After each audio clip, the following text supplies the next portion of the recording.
this is not the first time that the mountain people have been crushed by government legislation and manipulation of statistics and lies about grazing in the high country, where it started back in the early 70s. In 1972, there was 1,000 head of cattle confiscated on Nungar Plain as a result of a direction from the minister, and the people that owned the cattle were forced to pay $10 a head to get the cattle back in the middle of a drought, whereas they could have been grazing on Nungar Plain. And there's a lot of similarities with this issue, where government has used legislation and amendments to plans of management to effectively disenfranchise the people of the high country and deny them access to the truth. And the truth is that the numbers have been manipulated to suit the agenda of the Minister of the day and of the executive of the National Parks and Wildlife Service, in precisely the same way as they did in 1972. So the people of the high country once again have been, as I said, crushed by the manipulation of government, lies, and the use of legislation and a plan of management which at the end of the day will not produce a positive result. The horses have a right to be here. The legislation was put in place in 2018, and the purpose of that was to provide two things. One was a recognition of the right of the horses to be in the high country. The second thing was to provide a management plan and a sustainable number of 3,000. That's not going to happen because the numbers have been manipulated, the legislation has been manipulated, and the people of the high country once again were disenfranchised, and democracy, the process of democracy, failed them. So the end result is that people in the high country now have lost to a large degree the value of their heritage. It's been devalued by the process of government, and a government that simply has no understanding of the love and the passion that the high country people have, not only for the land but the horses as well. Hi, I'm Henry Filtness, a local of the mountains. I'm a fifth generation local. My ancestors actually run sheep, wintered sheep down between the Jacobs and the Finch River, where there's actually a creek named after them, Filtness Creek. I've spent some time in that area over the years. Another old local there, when I was a little kid, gave me a Brumby. I think I was about 5 years old, and then some friends broke it in for me, and I actually learnt to ride on a Brumby.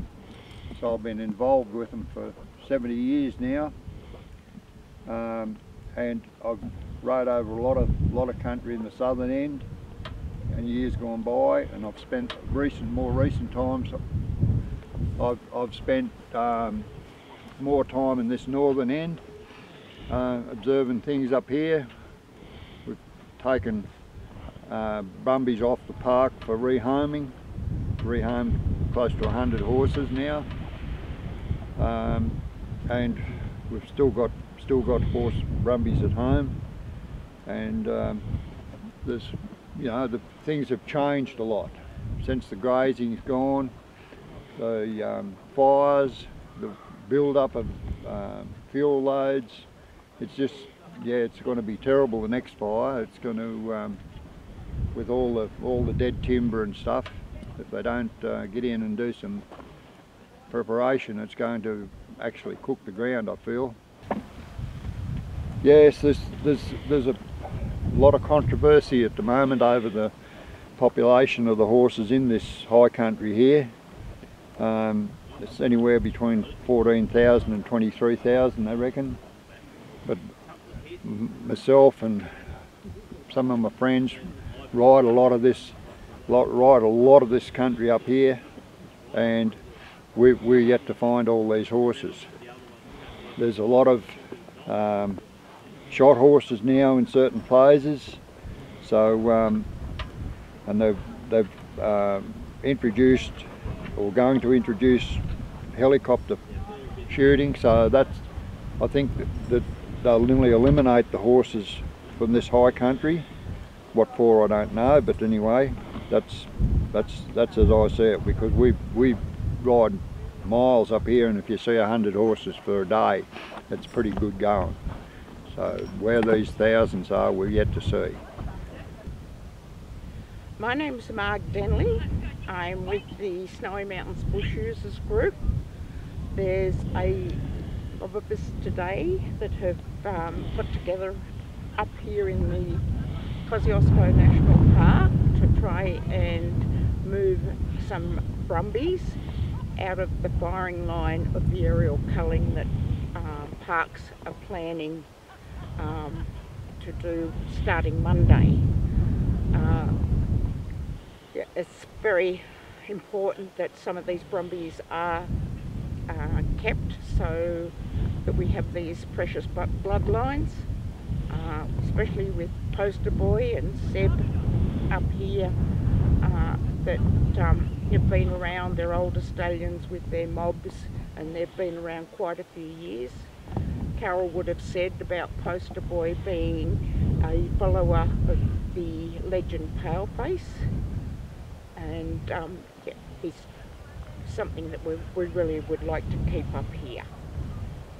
As you can see, the background is an area where bushfires have raged through in the 2019-2020 fires, and there's plenty of fuel here for them to go again. It's another worry, probably more important than the brumbies that needs to be dealt with at national parks. Hi, I'm Carol. I am one of the photographers up here that photographs the brumbies. I have been doing so actually going on 10 years now, and for the first 8 of them I actually spent with a mob we've grown to know as Paleface and the King of the Mountain, and he actually roamed this exact area where I'm standing. Unfortunately, after those 8 years we lost him in the fires, and at that point for me it was actually quite devastating. When you spend 8 years with an animal, I don't care what anyone says, there is an attachment there. We have now, with the Brumby fight, is that Parks is actually aerial shooting and ground shooting, and this particular area is in target, and this area has actually got a stallion here called Poster Boy. Now Poster Boy got his name by being the banner of the 2018 rally, and he was actually, that's how he got up. There's that Poster Boy. So he actually roams this area, and he's a very well-known stallion. He was also the stallion that was lieutenant to what we knew as Paleface, and it is actually now that he is targeted to be shot. So we have his history, we know what he is, who he is, and I suppose you can say that it's research in the sense that we have followed his lifelong journey. To come to this point, to actually come to this point of knowing that he's targeted is actually quite traumatic and devastating. And it's not that it's Poster Boy. I mean, every Brumby deserves an opportunity. It is the fact that we just simply don't have a voice anymore. We haven't had one for a long time, and we seem to assume that because we are pro-Brumby, we're not pro-management, and I feel that we can actually offer a lot into these conversations, like the numbers, like the damage, and like the management, and how we can do it ethically, how we can do it in a way that is within the community, good for the mountains, good for the community and also for the horses. And that's pretty much what everyone wants. So when it comes to not having a voice and it's taken away from you, it starts, I'm normally a very passive person, and it has actually started to begin to bring a anger in me that I've actually never felt before. And I would like to continue on saying that even though I would like to find a middle ground somewhere, I just don't think it's going to happen.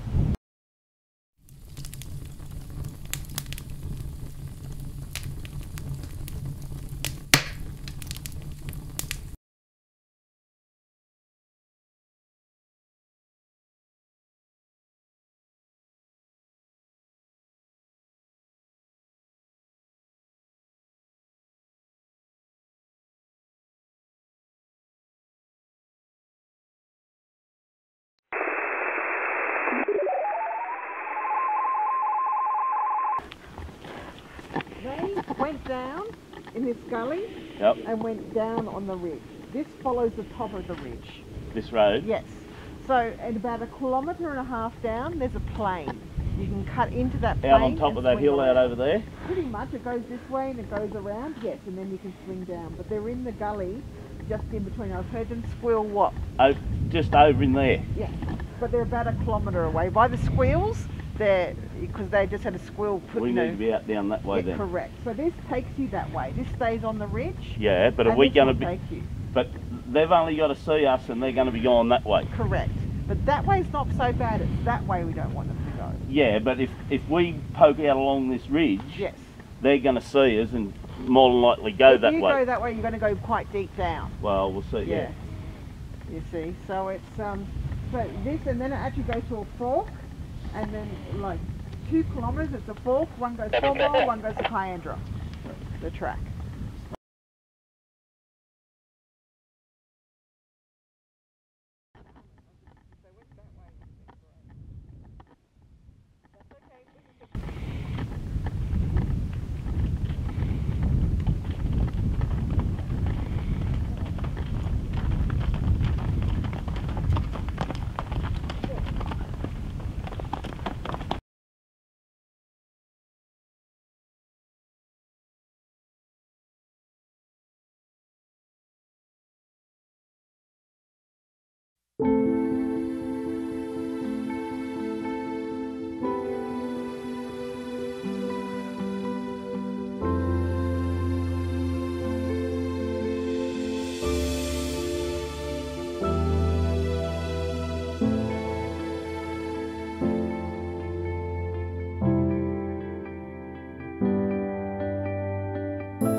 It looks like we've had a successful mission and moved poster boy and his mob out of harm's way, hopefully, and back into a retention area. He's gone out over the power line over there to the Kiandra Plains, and which is his home range after foaling. He usually takes the mob up to Selwyn, I believe, to have their foals. And we decided that we needed to give him a bit of a wriggle on to get back to the home ground while all this helicopter stuff was going on. So, mission successful.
Hi, I'm Wiley. I'm a Narragansett descendant, and I'm also the Narragansett horseman and the director of NNIC. It's the evening before the fatal end to the Brumbies in the parks. Myself, being a custodian and a horseman, along with other horsemen and women, will be relocating Poster Boy and the Kyandra Greys in an attempt to save them. They are heritage horses. They have a right to stay there on site, and the national parks have to see that as a whole.